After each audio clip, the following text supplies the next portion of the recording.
جاء إلا رحمة للعالمين لا إله إلا الله محبته لا إله إلا الله جري جري لا إله إلا الله لا إله إلا الله لا إله إلا الله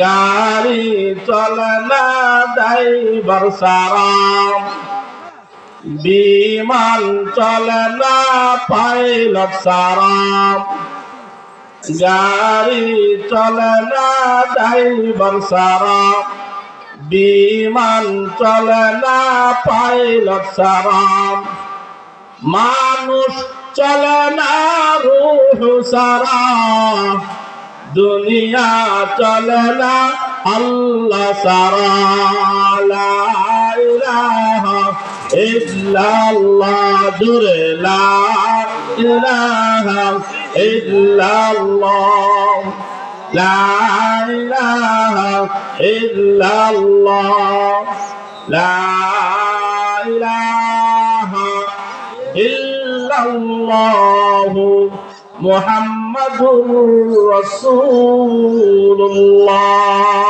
আজকের এই মাহফিলের প্রধান আকর্ষণ, প্রধান বক্তা হযরত মাওলানা মুফতি ওয়ালিউল্লাহ সাহেব দামাত বরকাতুহুম মাদ্দাজিল্লাহুল আলী ঢাকা। দিগার হযরত উলামা ইকরাম, বেরাদারান ইসলাম, মুরব্বী ভাবাজি, যুবক ভাই, পর্দা নিশীন আমার মা ও বোনেরা, মহান রব্বে কারীমের দরবারে অসংখ্য অজস্র লাখ কোটি শুকরিয়া যে আল্লাহ রাব্বুল আলামিন জাল্লা শানহু বিপদের সময়ে, মুসিবতের সময়ে, ঈমান রক্ষা করার কঠিন মুহূর্তে, কঠিন সময়ে যে আল্লাহ রাব্বুল আলামিন জাল্লা শানহু জান্নাতের বাগানে, গুনাহ মাফের বাগানে, কোরআন হাদিসের বাগানে, আল্লাহ ওয়ালাদের মজমা, উলামায়ে ইকরামদের মজমা, গুনাহ মাফের মজমা, যে রব্বে কারীম আপনাদেরকে আমাদেরকে দয়া করে, মায়া করে, মহব্বত করে ভালোবাসে, গুনাহ মাফের জন্য, জাহান্নাম থেকে বাঁচার জন্য, জান্নাতে দেওয়ার আশায় যে আল্লাহ আমাদেরকে আসার, বসার, কথা বলার, কথা শোনার তৌফিক দান করেছেন। দিলটাকে উজাড় করে অন্তরের অন্তরস্থল থেকে কালিমাতুল শুকর আদায় করি আলহামদুলিল্লাহ। আমি আপনাদের এলাকার আতিয়া মসজিদের খতিব হিসাবে আপনাদেরকে আমি অনুরোধ করব, মাইকের সাউন্ড যে পর্যন্ত যাচ্ছে, আমি আপনাদেরকে অনুরোধ করব, আজকে এই এলাকার জন্য সবচেয়ে বড় নিয়ামত হলো এই মাহফিল। কথা বলেন ঠিক কিনা? সবচেয়ে বড় নিয়ামত হলো এই মাহফিল। এই মাহফিলকে কদর করি, সম্মান করি, ইজ্জত দেই। এই মাহফিলের উসিলায় আপনার আমার জীবন পরিবর্তন হতে পারে, জীবনের গুনাহ মাফ হয়ে যেতে পারে, মুহূর্তের মধ্যে আল্লাহ আমাদেরকে মাফ করে জামানের ওলি হিসাবে কবুল করতে পারেন। কথা বলেন ঠিক কিনা? এই জন্য আমি আলেম হিসাবে আজকের এই মাহফিলের সভাপতি হিসাবে মাইকের সাউন্ড যে পর্যন্ত যাচ্ছে, মা বোনদেরকে আমি অনুরোধ করব, আপনার ঘরের পুরুষদেরকে তাদেরকে এই মাহফিলে পৌঁছে দিন, বুঝে সমঝে পাঠিয়ে দিন।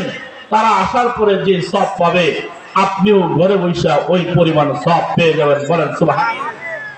ভাইরা আমার, বন্ধুরা আমার, আমি পবিত্র কোরআনে কারীম থেকে ছোট্ট একটি আয়াত তেলাওয়াত করেছি। রাসূলুল্লাহ সাল্লাল্লাহু আলাইহি ওয়াসাল্লামের অসংখ্য হাদিস মুবারক থেকে একটা হাদিস আপনাদের সামনে তেলাওয়াত করেছি। সেই আয়াত এবং হাদিসের আলোকে কিছু কথা বলার জন্য চেষ্টা করব, আল্লাহ যদি আমাকে তৌফিক দান করেন। সম্মানিত উপস্থিতি, আল্লাহ রাব্বুল আলামিন জাল্লা শানহু এই পৃথিবীর সৃষ্টি লগ্ন থেকে আজ পর্যন্ত এই তামাম কুল কায়নাত সমস্ত সৃষ্টি জগৎকে আল্লাহ তাআলা সৃষ্টি করেছেন, এই সমস্ত সৃষ্টি জগতের মধ্যে মানুষকে আল্লাহ তাআলা দুই ভাগে ভাগ করবেন। কয় ভাগে ভাগ করবেন? দুই ভাগে ভাগ করবেন। এই দুই ভাগ হলো, এক ভাগ হলো জান্নাতি, আর এক ভাগ হলো জাহান্নামী। এক ভাগ হলো দুনিয়ার যে কোনো কাজকর্ম করতে চান, দুনিয়ার যে কাজটা আপনি করতে চান, সেই কাজটা করতে হলে আপনার ইলমের দরকার। কথা বলেন ঠিক কিনা? ইলম ছাড়া আপনি কোনো কাজ করতে পারবেন না। ইলম ছাড়া দুনিয়ার কাজ করা যায় না। ইলম ছাড়া আল্লাহকে পাওয়া যায় না। ইলম ছাড়া রাসূলকে পাওয়া যায় না। ইলম ছাড়া জান্নাতের পথ পাওয়া যায় না। ইলম ছাড়া জাহান্নামের পথ পাওয়া যায় না। এই ইলম এত জরুরি, ইলম এত জরুরি। দুনিয়াতে যদি কেউ শান্তি পেতে চায়, আখিরাতে যদি কেউ শান্তি পেতে চায়, তাহলে ইলম অর্জন করা তার জন্য অত্যন্ত জরুরি। কথা বলেন ঠিক কিনা? ভাই আমার বন্ধুরা, ইলম দুই প্রকার। ইলম কয় প্রকার? একটা দুনিয়ার হাইসিয়তের ইলম, আরেকটা হলো আল্লাহ এবং আল্লাহর রাসূলের ইলম। আল্লাহ এবং আল্লাহর রাসূলের ইলম আর দুনিয়ার হাইসিয়তের ইলম। দুনিয়ার হাইসিয়তের ইলম অন্বেষণ করার দরকার পড়ে না। অনেক ইলম এমনি এমনিই পাওয়া যায়, আর ইলমে দ্বীন অর্জন করতে হলে এমনি এমনি পাওয়া যায় না, মেহনতের দরকার। কথা বলেন ঠিক কিনা? মেহনত ছাড়া পাওয়া যায় না। মেহনত ছাড়া পাওয়া যায় না। চেষ্টা করতে হয়, তদবির করতে হয়, মেহনত করতে হয়, ব্রেন খাটাতে হয়। ইলমে দ্বীন যে ব্যক্তি অর্জন করলো দুনিয়াতে সফল, ইলমে দ্বীন যে অর্জন করলো কবরও সফল, ইলমে দ্বীন যে অর্জন করলো আখিরাতে আল্লাহ তার জন্য সফলতা দান করেছেন। সুবহানাল্লাহ। এই যে আমি মাহফিলে বসে গেলাম, এটা কেন বসলাম? আমরা ইলমে দ্বীন অর্জন করার জন্য। কথা বলেন ঠিক কিনা? এখানে আসার দ্বারা দুনিয়ার কোনো লাভ আছে? এখানে আসার দ্বারা দুনিয়ার কোনো ফায়দা আছে? এখানে আসার দ্বারা দুনিয়ার কোনো লাভবান হওয়া যাবে? দুনিয়ার লাভবানের জন্য আমরা আসি নাই, এখানে ইলমে দ্বীন অর্জন করার জন্য আসলাম। ইলমে দ্বীন অর্জন করার জন্য যেই মজমায় বসে যায়, ওই মজমায় বসার কারণে রব্বে করিম আল্লাহ সুবহানাহু ওয়া তাআলা ওই বান্দার আমল নামায় 60 বছর বিরিয়া ইবাদতের সওয়াব দান করেন। বলেন সুবহানাল্লাহ। সুবহানাল্লাহ। কত বছরের ইলম? কত বছরের সওয়াব? 60 বছরের ইবাদতের সওয়াব। এই যে আজকে দ্বীনি মাহফিলে আমরা বসে গেলাম, উলামা ইকরামদের জবান থেকে আলোচনা শুনবো, আলেমদের জবান থেকে আলোচনা শুনবো, কোরআন এবং হাদিসের আলোকে আমরা আলোচনা শুনবো। এই আলোচনা শোনার উদ্দেশ্যে কোন মজমায় যদি কোনো বান্দা বসে যায়, ওই বান্দাটা ইলমে দ্বীন অর্জন করার নিয়তে মজমায় বসার কারণে যদি নামাজ নাও পড়ে, যদি কোরআন তেলাওয়াত নাও করে, যদি অন্য নেক আমল নাও করে, তবুও ইলমে দ্বীন অর্জন করার কারণে, ইলমে দ্বীন শিক্ষা করার উদ্দেশ্যে মজমায় বসার কারণে নবী আলাইহিস সালাতু ওয়াস সালামের সহিহ হাদিসের দ্বারা প্রমাণ পাওয়া যায়, যে ব্যক্তি মজমায় ইলমে দ্বীন উদ্দেশ্যে তালাশের জন্য বসে গেল, আল্লাহ রাব্বুল আলামিন তার আমল নামায় 60 বছর ইবাদতের সওয়াব দান করবেন। সুবহানাল্লাহ। সুবহানাল্লাহ। যেই সওয়াবের হাদিসখানা আমি খুতবার মধ্যে তেলাওয়াত করেছিলাম, আল্লাহর নবী বলেন, মাজলিসু ফিকহিন খায়রুম মিন ইবাদাতি 60 সানা।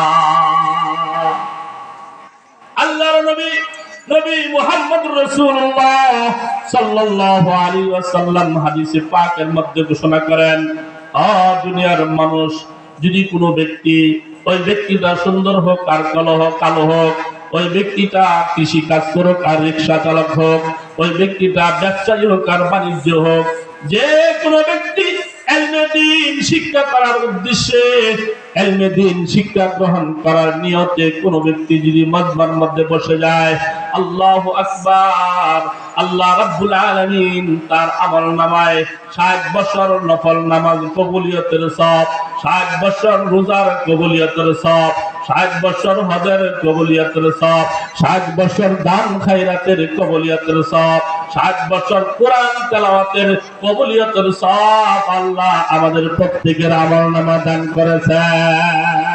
সুবহানাল্লাহ।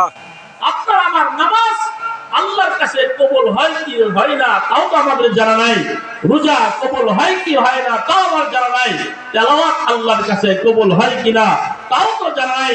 কিন্তু ইলমে দ্বীন, তেলাওয়াতের ইলমে দ্বীন শিক্ষা করার উদ্দেশ্যে মজমায় যদি বান্দা বসে যেতে পারে, তাহলে আল্লাহ রাব্বুল আলামিন 60 বছরের ইবাদতের সওয়াব আমাদের আমলনামা দান করবেন। সুবহানাল্লাহ।